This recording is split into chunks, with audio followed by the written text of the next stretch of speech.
pues, hermanos, hermanas, otra vez desde Torno, dando seguimiento al aprendizaje de la lengua aymara en función a este texto base de trabajo que ya se había presentado en su anterioridad en formas virtuales en formato PDF, ¿no?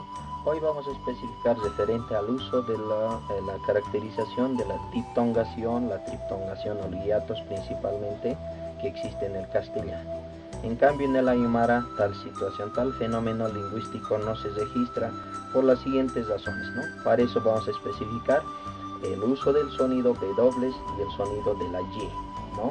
Más conocido dentro de la lengua aymara como las semiconsonantes, ¿no? Por tanto, las semiconsonantes cumplen como una vocal, la W es como una U, la Y como una I, y ambos evitan la diftongación, es decir, el choque de vocales dentro de la escritura aymara. Ukama hilakuya kanaka y chaja chicancha siñaniwa kanichikar su kelkanakampi, ¿no? W, Y, ukapaya kelkampiwa chicancha siñani kunhama saknakata kunachahan sayaruna gaja hiktaptas poksatopeta amuyenya.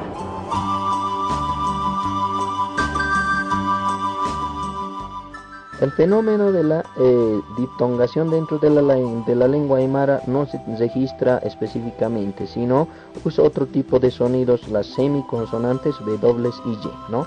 Estos dos sonidos se conocen con el nombre de semiconsonantes porque cumple como consonante y a la vez como vocales dependiendo del fenómeno lingüístico que evita la diftongación, el choque de vocales dentro de la escritura aymara, ¿no? Se considera entonces cumple dos funciones principales. La primera como vocal cuando antecede a una consonante, y la segunda como consonante cuando antecede a una vocal. Es decir, ¿no? Estos dos sonidos van a convertirse en consonantes siempre y cuando después aparezcan una de las tres vocales, ¿no? Ahora, si en cambio, si después de estas vocales, de estos dos sonidos aparecen consonantes que no sean estas vocales, otras consonantes R, L, L, M, N, en este caso esto está funcionando como vocales dentro del escritor. Veamos claros ejemplos entonces.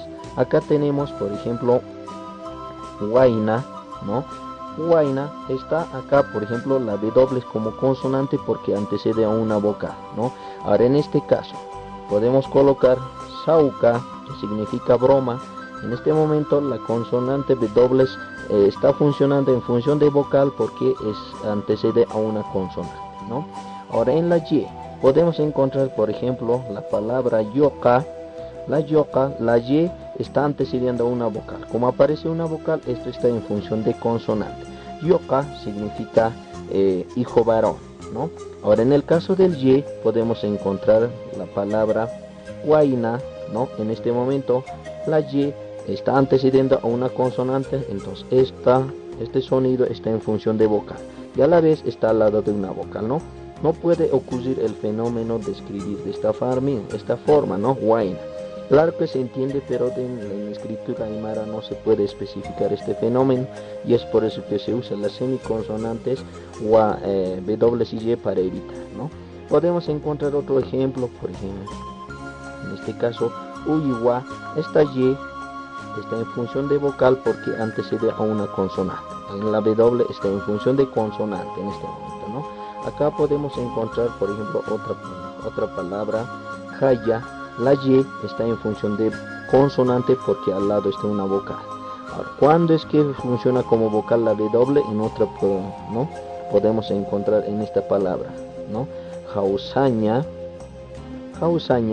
En este momento la W está como vocal porque antecede a una consonante y a la vez al lado está una vocal. Por eso en este momento es como una vocal, ¿no? La evita entonces. Estos dos sonidos evitan la diftongación, el choque de vocales. Esta W lo podemos reemplazar a la U, la Y podemos reemplazar a la I, ¿no? Cuando se quiere evitar la diftongación.